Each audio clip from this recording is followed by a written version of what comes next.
Hello मेरे प्यारे बच्चों, स्वागत है आप सभी का एसवी सर क्लासेस 95 के एक और बेहतर वीडियो पर। तो बच्चों, आज हम जिस टॉपिक पर डिस्कस करने वाले हैं, आज तक का हमारा सबसे ज़्यादा इंपॉर्टेंट वीडियो है, क्योंकि आज हम बात करेंगे, अगर आप लोग भी सपना देख रहे हैं कि हमारे भी बोर्ड एग्जाम में 450 प्लस नंबर आ जाएं, तो इसके लिए आपको मेहनत करना पड़ेगा और मेहनत के साथ साथ आपको वो सारे टॉपिक पढ़ना पड़ेगा जो आपके बोर्ड एग्जामिनेशन 2025 के लिए इंपॉर्टेंट हैं, तभी आप 450 जो आपका सपना है वो स्कोर कर सकते हो।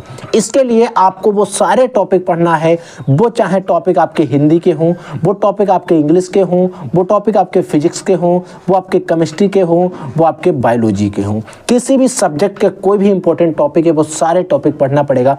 आज के इस वीडियो को अगर आपने पूरा देख लिया, शान से देख लिया, अंत तक देख लिया, तो मैंने आज जो टॉपिक बता रहा हूं, अगर आप लोग तैयार कर लेते हो तो मैं एक गारंटी 100% ले सकता हूं, 100% गारंटी में ऑन कैमरा बोल रहा हूं, आपको कोई फेल नहीं कर सकता है, कोई भी आपको फेल नहीं कर सकता है। बस आपको ये टॉपिक पढ़ लेना है, आपने कुछ भी नहीं पढ़ा है, बस इन टॉपिक को अगर आपने तैयार कर लिया तो मैं कहता हूँ कोई फेल नहीं कर पाएगा। बस आपको पढ़ना है, सभी टॉपिक तैयार करना है। कौन से टॉपिक पढ़ना है, कैसे पढ़ना है, इन सारी चीज़ों पर हम लोग डिस्कस करेंगे। आपको अच्छे से समझ लेना है, क्योंकि हमें बोर्ड एग्जाम 2025 देना है और इसके लिए हम लोगों ने पूरा साल गंवा दिया है। तो ऐसे में आपके पास जो भी टाइम बचा है पूरे साल की तैयारी, इसमें आप कर लीजिए। तो आइए हम सभी सब्जेक्ट का एक एक करके जल्द से जल्द हम आपको इसको समझा देते हैं, ताकि आप अपने जो बचा हुआ टाइम रहेगा वो आप अपनी स्टडी में लगा पाए।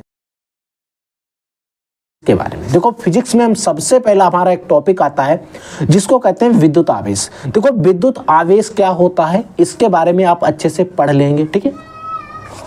ये टॉपिक लगभग 40 से 50 टॉपिक रहेंगे, फिजिक्स के रहेंगे, फिर ऐसे सारे सब्जेक्ट के मैं बताऊंगा। देखो, एक आपका हो गया विद्युत आवेश, और इस पर आपके बोर्ड एग्जाम जब देने जाओगे तो वहां पर आपसे टिप्पणी पूछी जा सकती है, ठीक है। दूसरा आता है बच्चों रेखीय आवेश घनत्व। It is very very most important, आप इसको जरूर तैयार करके जाएंगे। अगला बच्चों है कूलाम का नियम। कूलाम का नियम एक बार आप पढ़ लेना, समझ लेना और अच्छे से इसको भी तैयार कर लेना, ठीक है।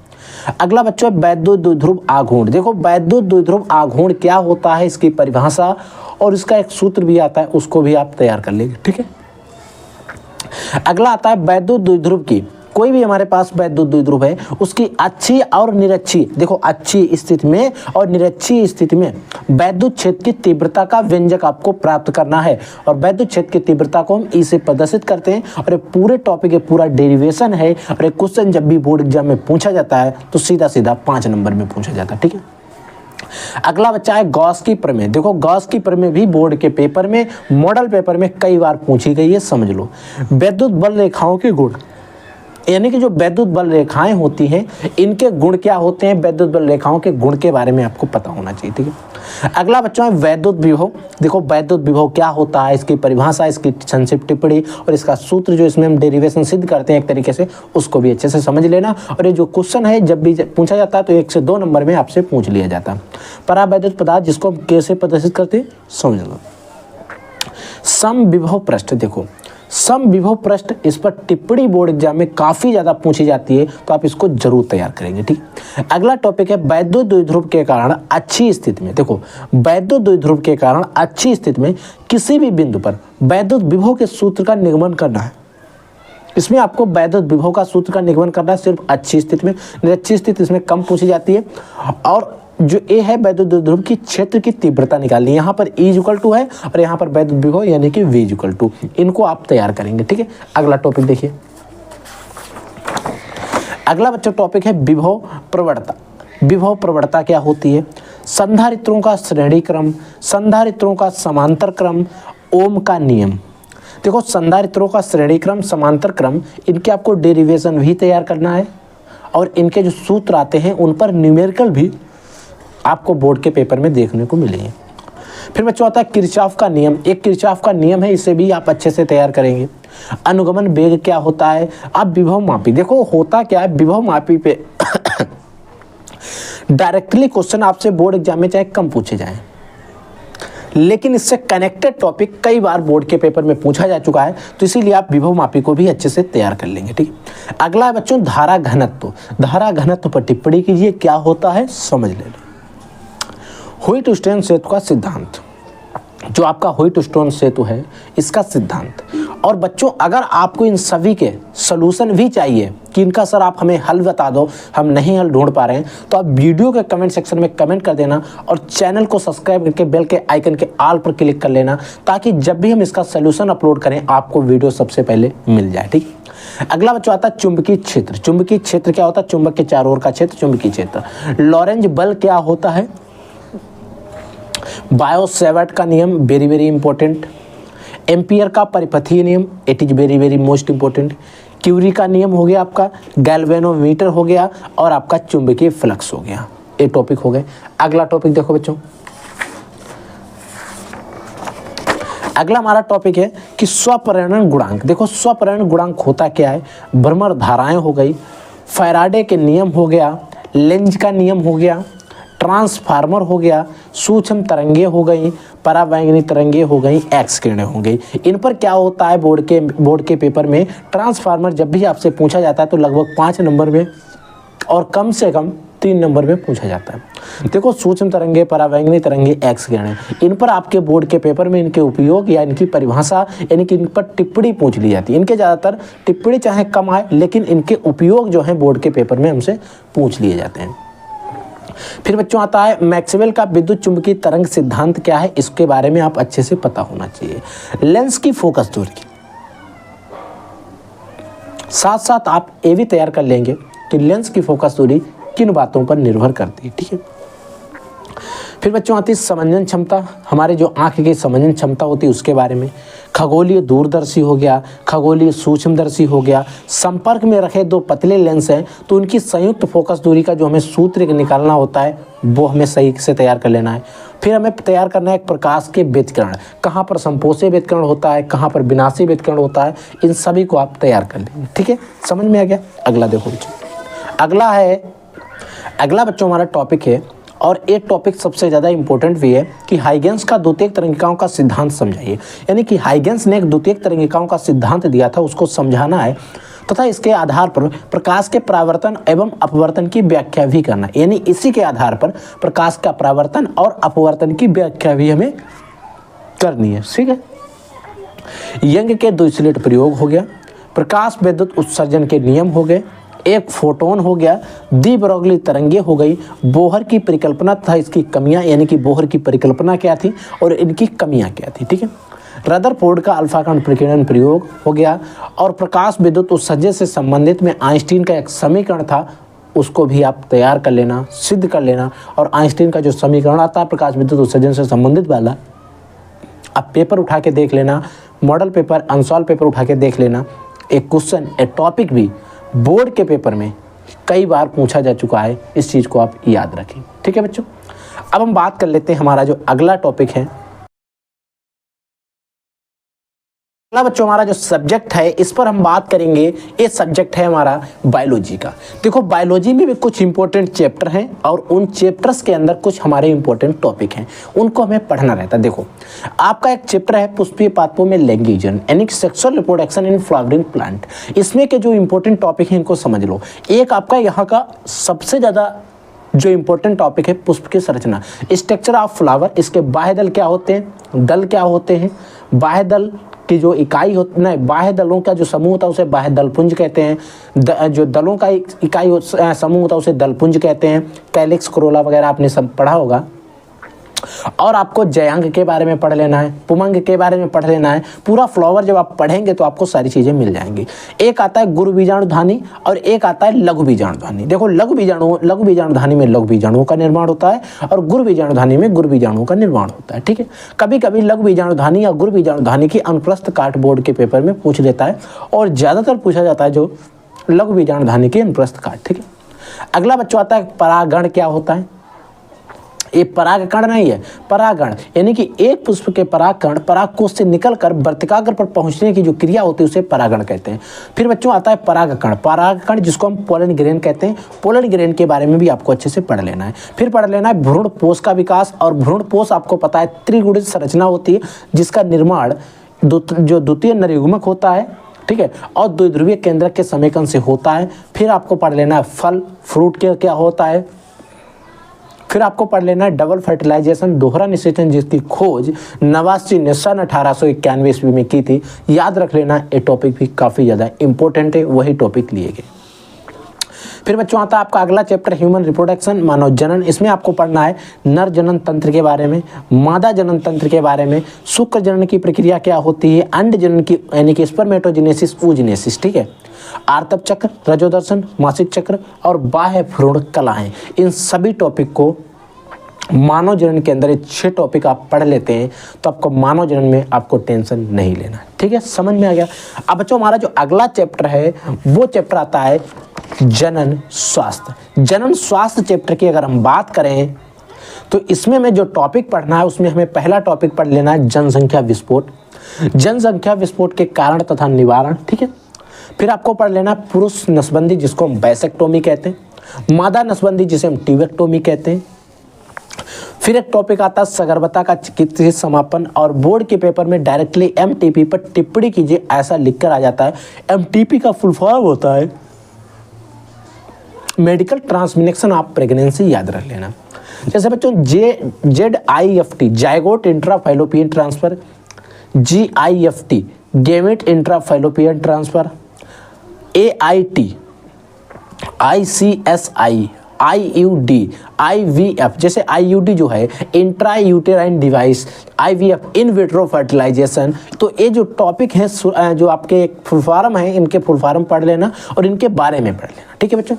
यौन संचारित रोग जिसको कहते हैं STD का फुल फॉर्म होता है सेक्सुअल ट्रांसमिटेड डिसीज, यानी कि सेक्स के द्वारा होने वाली जो डिसीज होती हैं उनको हम यौन संचारित रोग कहते हैं, याद रख लेना। अगला बच्चों आपका चैप्टर आता है वंशागत तथा विविधता के सिद्धांत। देखो वंशागत तथा विविधता के जो सिद्धांत हैं इसमें आपको पता होना चाहिए जीन क्या होते हैं, जीनोम क्या होते हैं, जीन प्रारूप क्या होते हैं और संकरण आदि जो टॉपिक होते हैं इनको आप पढ़ लेना। इतने भी आप पढ़ लेना, काम चल जाएगा।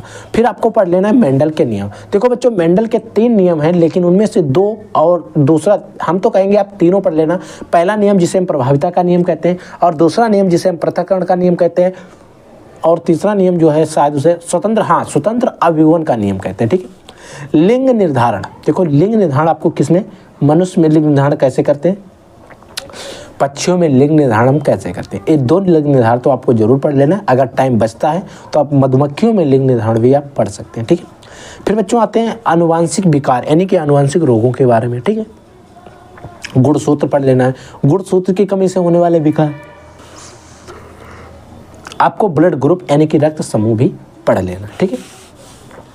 अगला हमारा चैप्टर आता है वंशागति के आणविक आधार। देखो वंशागति का जो आणविक आधार एक चैप्टर है, ये चैप्टर भी हमारा काफ़ी ज़्यादा इम्पोर्टेंट है। देखो इसमें आपको पढ़ लेना है डीएनए का सचित्र वर्णन, जो वाटसन और क्रिक ने डबल हेलिक्स मॉडल दिया था उसको आप अच्छे से तैयार कर लेना। आनुवांशिक पदार्थ की खोज किसने की, ग्रिफिथ का रूपांतरित प्रयोग, हार्सी और चिज का प्रयोग, और एवरी मैकार्टी का भी एक प्रयोग आता है, वो ज़्यादातर बोर्ड में नहीं पूछा जाता, ठीक है। आरएनए के बारे में पढ़ लेना, टीआरएनए का क्लोवर लिप पट्टी मॉडल पढ़ लेना है, डीएनए फिंगरप्रिंटिंग पढ़ लेना है, एक जीन और एक एंजाइम परिकल्पना जो है ये टॉपिक है सारे आपको पढ़ लेना है। एक बार आप पढ़ लेंगे समझ लेंगे तो ये टॉपिक आपको एक बार में याद हो जाएंगे। अगर आपके पास कोई बुक नहीं तो आप कोई गेस्ट पेपर खरीद लेना, उससे आप तैयार कर लेना। अगर आप नहीं तैयार कर पा रहे हैं तो आप वीडियो के कमेंट सेक्शन में कमेंट कर देना, हम इन सभी का आपको सोल्यूशन प्रोवाइड करा देंगे। तो इसके लिए आप हमारे चैनल को सब्सक्राइब करके रखना, बेल के आइकन के ऑल पर क्लिक करके रखना, ताकि हम जब भी इसका सोल्यूशन आपको दें आपको सबसे पहले मिल जाए, ठीक है। फिर बच्चों एक चैप्टर आता है विकास एवोल्यूशन। इसमें हमारे कुछ इंपॉर्टेंट टॉपिक हैं, जीवन की उत्पत्ति कैसे हुई इसके बारे में, विकास के प्रमाण मिलते हैं इसके बारे में, हार्डी विनबर्ग का सिद्धांत, बिग बैंग परिकल्पना और मानव का उद्भव। ये टॉपिक कुछ हैं जो हमारे बोर्ड के पॉइंट ऑफ व्यू से इंपॉर्टेंट है, इनको हमें पढ़ लेना है। फिर आता है बच्चों मानव स्वास्थ्य तथा रोग। ये मानव स्वास्थ्य और रोग एक चैप्टर है, इस चैप्टर में आपको रोग पढ़ लेना और रोग के बारे में पढ़ लेना, इनके रोग के प्रकार पढ़ लेना, ठीक है। फिर बच्चों आता है जीवाणु, विषाणु और प्रोटोजोन, यानी कि बैक्टीरिया, वायरस और प्रोटोजोन, इनके द्वारा होने वाले जो रोग होते हैं उनके बारे में आप 3 से 4 रोग पढ़ लेंगे, ठीक है। आप कैंसर के बारे में पढ़ लेंगे, एड्स के बारे में पढ़ लेंगे, प्रतिरक्षा क्या होते हैं और ड्रग्स क्या होते हैं, इनके बारे में आप अच्छे से पढ़ लेंगे, समझ लेंगे और जानकारी को जुटा लेंगे, ठीक है। अगला हमारा जो चैप्टर आता है वो आता है मानव कल्याण में सूक्ष्म जीव, यानी कि हमारे कल्याण में सूक्ष्म जीवों की उपयोगिता। देखो, घरेलू उत्पादों में भी हम सूक्ष्म जीवों का प्रयोग करते हैं, हम औद्योगिक उत्पादों में भी सूक्ष्म जीवों का प्रयोग करते हैं, हमें अगर कोई किण्वित पेय बनाते हैं तो उसमें भी हम सूक्ष्म जीवों का प्रयोग करते हैं, हमें अगर कोई एंटीबायोटिक बनाना, प्रतिजैविक बनाना है, उसमें भी हम जो हमारे सूक्ष्म जीव होते हैं उनका प्रयोग करते हैं। बायोगैस और जैव उर्वरक, इन सभी चीज़ों पर, इन सभी जगहों पर हम सूक्ष्म जीव और इन सभी टॉपिक का हमें पढ़ लेना है, क्योंकि मानव कल्याण में सूक्ष्म जीवों की बहुत ज़्यादा उपयोगिता है। ये हानिकारक भी है और लाभदायक भी है। जैव प्रौद्योगिकी के सिद्धांत एवं उसके प्रक्रम। देखो, सबसे पहले आपको पढ़ना है जैव प्रौद्योगिकी, ठीक है। फिर आपको पढ़ना है कि पुनर्योजक डीएनए तकनीक क्रियाविधि, यानी पुनर्योजक डीएनए या फिर कहें रिकॉम्बिनेंट डीएनए या फिर हम कहें आरडीएनए के बारे में आप पढ़ लेना। आपको पढ़ लेना है प्लाज्मिड क्या होते हैं या फिर वेक्टर क्या होते हैं, ठीक है। प्लाज्मिड और वेक्टर दोनों के बारे में। आनुवंशिक इंजीनियरिंग क्या होती है और पीवीआर 322 क्या है। देखो बच्चों, जो पीवीआर 322 है, इसमें पी जो होती है, पी का मतलब होता है प्लाज्मिड और बी होता है बोलीवर से, और आर जो है एक वैज्ञानिक का नाम है जिसे रोड्रिगेज उसके नाम पर लिया गया है, और 322 जो इसका क्रमांक नंबर है, ठीक है, याद रखें। फिर आता है बच्चों जैव प्रौद्योगिकी एवं उसके उपयोग। देखो, कृषि में हम जैव प्रौद्योगिकी का उपयोग कर रहे हैं, चिकित्सा में भी इसका उपयोग हो रहा है, इंसुलिन के निर्माण में भी हो रहा है, पारजीनिक जंतु और पारजीनिक फल। समझ में आ रहा ना। अब बच्चों अगला हमारा जो चैप्टर है, और जो अगला चैप्टर है काफ़ी ज़्यादा इंपॉर्टेंट भी है, क्योंकि यहाँ से भी बोर्ड के पेपर में हमें क्वेश्चन देखने को ज़्यादा से ज़्यादा मिलते हैं। देखो, जीव और पर्यावरण। आपको जीव और पर्यावरण के बारे में पढ़ लेना है। जीव तथा उनके बीच की पारस्परिक क्रियाएं क्या होती हैं, जलोद्भिद पौधों में अनुकूलन, लवणोद्भिद पौधों में अनुकूलन, प्रवासन, समिष्टि और मृत्यु दर। और मृत्यु दर या और जन्म दर को आप एक साथ देख लेंगे, ठीक है। फिर बच्चों अगला हमारा चैप्टर आता है पारितंत्र। पारितंत्र में आपको पढ़ लेना, और ये हमारा लास्ट चैप्टर आता है उत्पादकता, अपघटक, ऊर्जा प्रवाह और पारिस्थितिक पिरामिड। ये सारे टॉपिक आप अगर पारितंत्र और इस पूरे बायोलॉजी में जो भी टॉपिक आपको बताएं, अगर मैं इतने टॉपिक तैयार कर लेता तो मैं गारंटी लेता हूँ आपको कोई भी फेल नहीं कर सकता है। बस आपको सारे टॉपिक तैयार कर लेना। आपसे नहीं टॉपिक तैयार कर हो पा रहे हैं तो उसमें हम आपकी हेल्प करेंगे। इसके लिए आपको हमारे साथ जुड़ा रहना होगा। जब आप हमारे साथ जुड़ जाएंगे तो आपकी डेफिनेटली हेल्प की जाएगी, और आपको हमारे साथ जुड़ने के लिए वीडियो को लाइक कर देना है, ठीक है, और चैनल को सब्सक्राइब करके आप हमारे साथ जुड़ सकते हैं, और फिर आपको इसका पूरी प्रिपरेशन आपको इजीली मिल जाएगी। हमारे चैनल में प्लेलिस्ट बनी हुई है बायोलॉजी की। लगभग यहाँ पर जो भी क्वेश्चन पढ़ाए गए उन सभी को क्वेश्चन को विद सॉल्यूशन के साथ एक बार पढ़ाया जा चुका है, तो आप वहाँ से जाकर इन सभी टॉपिक को तैयार कर सकते हैं, ठीक है बच्चों। तो बच्चों अब हम बात करेंगे क्लास 12 केमिस्ट्री के बारे में, यानी कि केमिस्ट्री के जो भी इंपॉर्टेंट टॉपिक हैं उनके बारे में। देखो, केमिस्ट्री में हमें पढ़ लेना है सबसे पहला जो चैप्टर है उसमें मोलरता क्या होती है, मोललता क्या होती है, नॉर्मलता क्या होती है, मोल अंश या फिर हम इसी को मोल प्रभाज कहते हैं। अब बच्चों जो 4 टॉपिक आपको दिखाई दे रहे हैं, चारों टॉपिक ऐसे हैं कि यहाँ से काफ़ी ज़्यादा पूछा भी जाता है, यहाँ से आपसे टिप्पणी पूछ ली जाएगी, यहाँ से आपसे ऑब्जेक्टिव क्वेश्चन बन जाएंगे, और यहाँ से आपसे बोर्ड के पेपर में न्यूमेरिकल भी पूछे जा सकते हैं। तो इसीलिए इन चारों टॉपिक को एक बार आप अच्छे से पढ़ लेना, तैयार जरूर कर लेना, ठीक है। अगला बच्चों हमारा टॉपिक जो है वो है हेनरी का नियम। हेनरी का नियम जो है ये भी बोर्ड एग्जाम में कई बार पूछा जा चुका है, समझ लो। ये बच्चों आता है राउल्ट का नियम। एक राउल्ट का नियम है, ये भी आप अच्छे से तैयार करेंगे। परासरण दाब होता क्या है इसके बारे में संक्षिप्त टिप्पणी करना, परासरण क्या होता है इसके बारे में टिप्पणी करना, क्योंकि परासरण की क्रिया होती है, परासरण दाब उस क्रिया को रोकने के लिए लगाया जाता है, ठीक है। तो परासरण की क्रिया को रोकने के लिए जो दाब लगाया जाता है उसे हम परासरण दाब कहते हैं, और परासरण दाब पर भी क्वेश्चन हमारे बोर्ड के पेपर में कई बार आ चुका है, ठीक है। अगला हमारा टॉपिक आता है हिमांक में अवनमन। देखो, हिमांक में अवनमन क्या होता है, हिमांक में उन्नयन क्या होता है, ये सारे टॉपिक जब आप न्यूमेरिकल सॉल्व कर रहे होंगे केमिस्ट्री के, तो वहां पर आपको इनकी आवश्यकता पड़ती है, ठीक है। आदर्श विलयन क्या होते हैं, अनादर्श विलयन क्या होते हैं, यानी कि आपको जानकारी लेना है कि आदर्श विलयन क्या होते हैं, और आपको पता होना चाहिए कि अनादर्श विलयन भी क्या होते हैं, ठीक है। विद्युत अन्य अपघट्ट क्या होते हैं, विशिष्ट चालकता क्या होती है, और तुल्यांकी चालकता। देखो, विशिष्ट चालकता और तुल्यांकी चालकता में क्या अंतर होता है, ऐसा भी क्वेश्चन बोर्ड के पेपर में आ चुका है, ये आपसे पूछा जा सकता है, ठीक है। तो आपको हर तरीके से जो भी क्वेश्चन पूछा जाए उसको जवाब देना है। जवाब जब ही दे पाएंगे जब आपके हर एक टॉपिक तैयार होगा, ठीक है। अगला बच्चों आता है इलेक्ट्रोड विभव क्या होता है। देखो इलेक्ट्रोड विभव हो गया और विद्युत रासायनिक श्रेणी हो गई। देखो विद्युत रासायनिक श्रेणी जो है किस आधार पर बनाई गई है और इसमें किसको एक सेंटर माना गया है, इन सभी चीज़ों पर आप पढ़ लेना। जब विद्युत रासायनिक श्रेणी को हम पढ़ाएंगे वहाँ पर इजीली आपको सारी चीज़ें समझ में आ जाएंगी। और अगर आपने अभी तक नहीं पढ़ा है तो आप जाकर हमारे चैनल पर भी पढ़ सकते हैं, क्योंकि हमने ऑलरेडी विद्युत रासायनिक श्रेणी के बारे में लेक्चर अपलोड कर रखा है। ठीक है, अगर बच्चों हम अगले टॉपिक की बात करें केमिस्ट्री के अंदर तो वो हमारा आता है मोलर चालकता को लेकर। यानी कि मोलर चालकता क्या होती है, आपको सेल के बारे में भी पढ़ लेना है, एक आपको अभिक्रियाओं के बारे में पढ़ लेना है। जो आपका चैप्टर है रासायनिक बलगतिकी, उसमें आपको प्रथम कोटि पढ़ लेना है, द्वितीय कोटि पढ़ लेना है और शून्य कोटि, और साथ साथ आपको अर्धायु काल। देखो प्रथम कोटि, शून्य कोटि या फिर अर्धायु काल, यहाँ से बोर्ड के पेपर में क्वेश्चन और न्यूमेरिकल दोनों पूछे जाते हैं। तो इसमें से प्रथम कोटि और अर्धायु काल पर जो है क्वेश्चन या शून्य कोटि में कहें, ये जो तीन ऐसे टॉपिक हैं यहाँ से बोर्ड के पेपर में हमें न्यूमेरिकल भी देखने को मिलते हैं। तो इसीलिए आप इन टॉपिक को अच्छे से ध्यान से पढ़कर जरूर जाएंगे। ठीक है, आणविकता तथा कोटि में अंतर। तो आणविकता और कोटि में अंतर जो है ये भी बोर्ड एग्जाम में पूछा जाता है, तो आप इसको भी तैयार करेंगे। ठीक है, फिर आता है बच्चों संक्रमण तत्व। देखो संक्रमण तत्व क्या होते हैं, अंतः संक्रमण तत्व क्या होते हैं, लेंथेनाइड और एक्टिनाइड, 4F और 5F श्रेणी के बारे में भी आप अच्छे से पढ़ के जाएंगे। K2Cr2O7 और KMnO4 इनका निर्माण कैसे करते हैं, पूरा प्रयोगशाला विधि, सचित्र वर्णन, फिजिकल प्रॉपर्टी, केमिकल प्रॉपर्टी, जिसके प्रयोग क्या होते हैं पूरा आप पढ़कर जाएंगे। और अगर ये बोर्ड के पेपर में आपसे पूछे जाते हैं तो लगभग चांस है कि 5 नंबर में पूछा जाएगा। ठीक, लिगेंड क्या होते हैं और संकर आयन क्या होते हैं, इनके बारे में भी आपको पढ़कर जाना है बोर्ड के पेपर में। उपसंयोजन यौगिक हो गए, आयनन या हाइड्राइड समावयवता। देखो आयनन समावयवता क्या होती है, हाइड्राइड समावयवता क्या होती है, इन टॉपिक के बारे में भी आप पढ़ के जाएंगे। फिर बच्चों आता है आपका फिनोल, बेंजल्डिहाइड और एसीटोन। ठीक है, इन तीनों टॉपिक के बारे में आप अच्छे से पढ़ लेंगे, इनको तैयार कर लेंगे, क्योंकि इनका प्रयोगशाला विधि, केमिकल प्रॉपर्टीज, फिजिकल प्रॉपर्टीज पूछा जाता है। साइनाइड और आइसोसाइनाइड, आइसोसाइनाइड और साइनाइड के बारे में आप पढ़ लेना। इससे क्वेश्चन ज़्यादा नहीं पूछा जाता है, लेकिन कभी कभी पूछ लिया जाता है, तो इसको भी आप एक बार पढ़कर जरूर जाएंगे, ये मेरी कहना रहेगा आप लोगों से।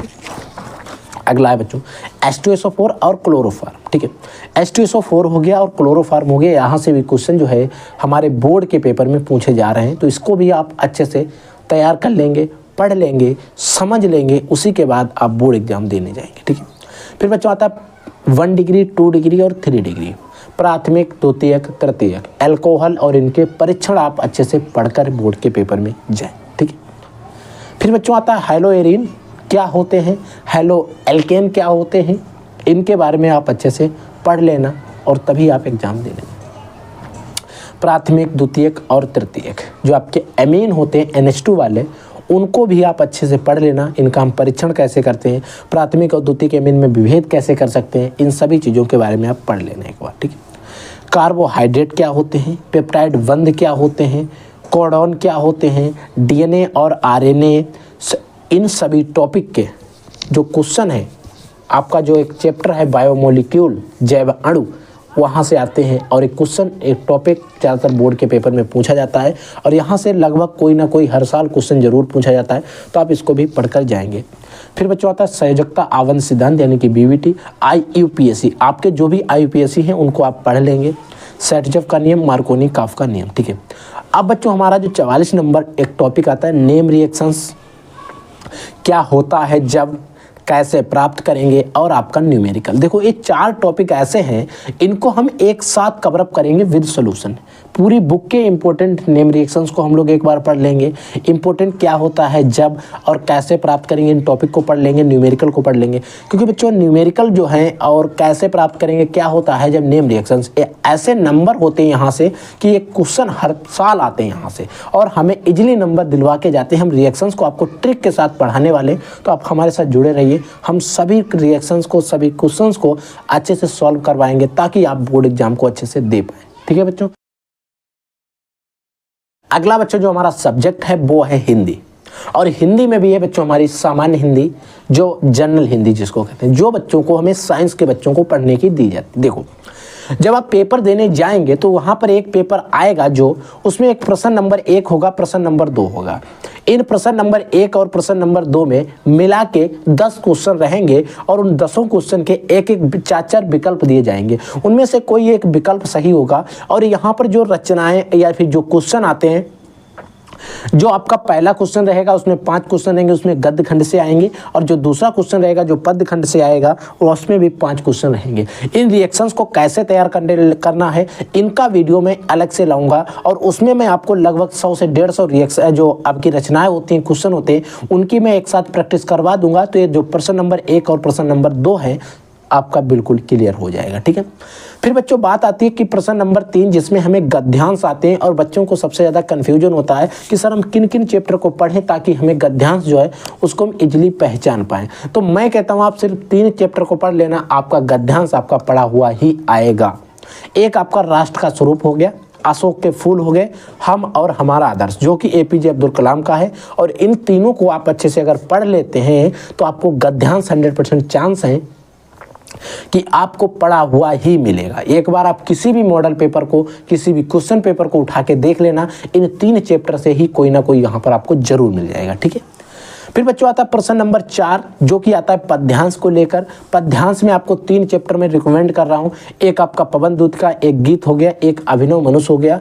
और बच्चों अगर आप गीत के साथ साथ हिरोशिमा भी पढ़ लेते हैं जो कि महादेवी वर्मा का है तो आपके साथ प्लस पॉइंट और रहेगा। अन्यथा आज ज़्यादातर बोर्ड के पेपर में देखा गया है कि इन 3 चैप्टर से क्वेश्चन आपको ज़्यादा से ज़्यादा पद्यांश जो है देखने को मिल रहे हैं। ठीक है, फिर बच्चों हमारा क्वेश्चन नंबर 5 आता है जिसमें जीवन परिचय या फिर साहित्यिक परिचय हमसे पूछा जाता है और बच्चे को सबसे ज़्यादा कन्फ्यूजन होता है कि सर किसका जीवन परिचय पढ़ें और किसका साहित्यिक परिचय पढ़ें, कैसे ना पढ़ें। देखो आपको सिर्फ 3 साहित्यिक परिचय या फिर जीवन परिचय पढ़ना है।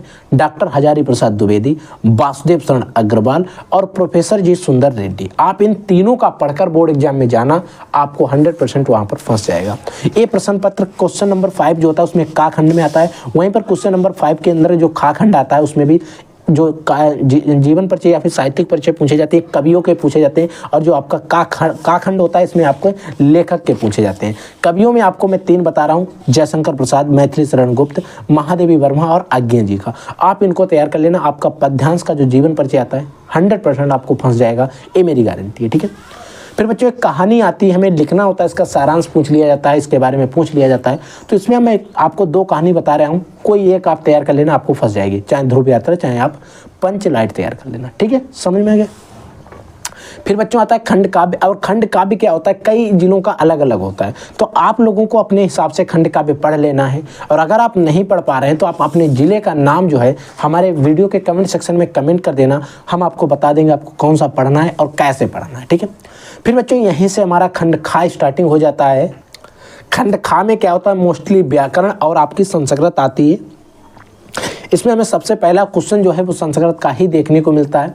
इस संस्कृत में आपको एक गद्यांश पूछा जाएगा जो कि 7 नंबर में रहेगा, जिसमें हमसे 3 चैप्टर आपको बता रहा हूँ, इनको तैयार कर लेना, यहीं से आपको गद्यांश मिल जाएगा। संस्कृत भाषा महत्वम, महामना मालवीय और पंचशील सिद्धांता, ये 3 चैप्टर बता दे रहा हूँ, वेरी मोस्ट इंपॉर्टेंट है। इनको आप अगर तैयार कर लेते हैं तो आपका गद्यांश जो है यहीं से फंस जाएगा। ठीक है, फिर बच्चों पद्यांश की बात करें तो इसको मैं हलवा समझ रहा हूँ, क्योंकि पद्यांश में सिर्फ एक चैप्टर है, सुभाषित रत्नानी। इस चैप्टर को आप तैयार कर लेना, आपका सब कुछ क्लियर हो जाएगा। फिर बच्चों आपके मुहावरे आते हैं। मुहावरे आपको क्या करना है, लगभग 10 साल के जो बोर्ड के पेपर में आ चुके हैं उनको पढ़ लेना है। इन सभी को मैं अलग से पढ़ाऊंगा।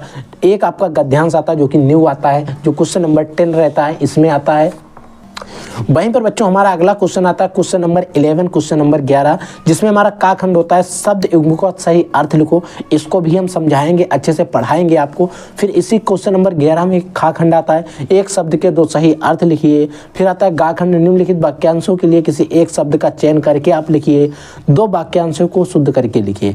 यानी कि आपको ये 4 क्वेश्चन, 4 टॉपिक आते हैं, यहाँ से लगभग 8 नंबर आपको मिल जाते हैं। तो इनको आप अच्छे से तैयार करेंगे। कैसे तैयार करेंगे, हम आपके तैयार करवाएंगे, क्योंकि ये जो क्वेश्चन है हलवा होते हैं और बोर्ड के पेपर में हर साल आते हैं।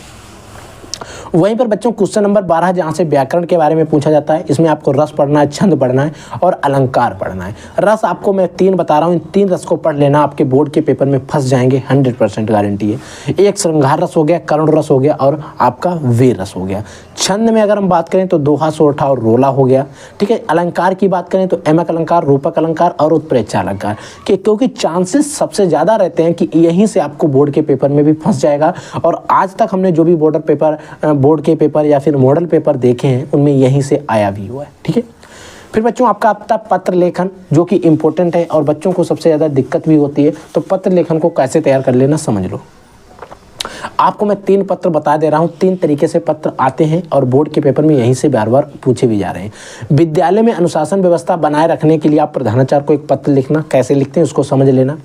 विद्यालय में नियुक्ति हेतु प्रबंधक को एक आवेदन पत्र, यानी कि आप विद्यालय में पढ़ाना चाहते हैं उसके प्रबंधक को एक आवेदन पत्र लिखना। अपने गाँव अथवा शहर में बिजली अथवा साफ सफाई की समस्या जो होती है उसके लिए आप उचित अधिकारी को एक पत्र लिखना। कैसे लिखते हैं सारी चीज़ें अगर आपको फॉर्मेट पता है तो आपको कोई भी लेटर लिखने को आता है, आप इजीली लिख सकते हैं। फिर बच्चों आता है आपका निबंध। निबंध में मैं आपको बता दे रहा हूँ, निबंध को आप तैयार कर लेना, बोर्ड के पेपर में यहीं से आपको निबंध फंस जाएगा। बेरोजगारी की समस्या एवं समाधान, पर्यावरण पर निबंध आप तैयार करेंगे। भारतीय लोकतंत्र का भविष्य, हिंदी साहित्य और समाज का अंतर संबंध, नई शिक्षण व्यवस्था में कंप्यूटर की क्या उपयोगिता है।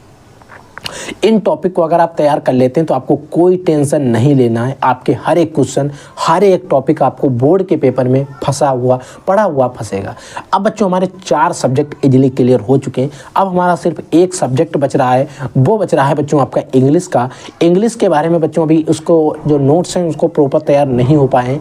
हम आपको नेक्स्ट वीडियो में इंग्लिश के बारे में अच्छे से समझा देंगे, क्योंकि उसमें काफ़ी ज़्यादा टाइम लगेगा, उसमें अलग अलग सेक्शन होते हैं। तो हम उसको इंग्लिश को एक नेक्स्ट वीडियो में समझाएंगे, जिसका लिंक भी आपको मैं जल्दी प्रोवाइड करा दूंगा। और जल्द से जल्द मैं इसका जो इंग्लिश का पोर्शन रहेगा, इंग्लिश सिलेबस है, इस पूरे सिलेबस को छांट कर हम आपके साथ जल्द ही वीडियो लेकर आने वाले हैं।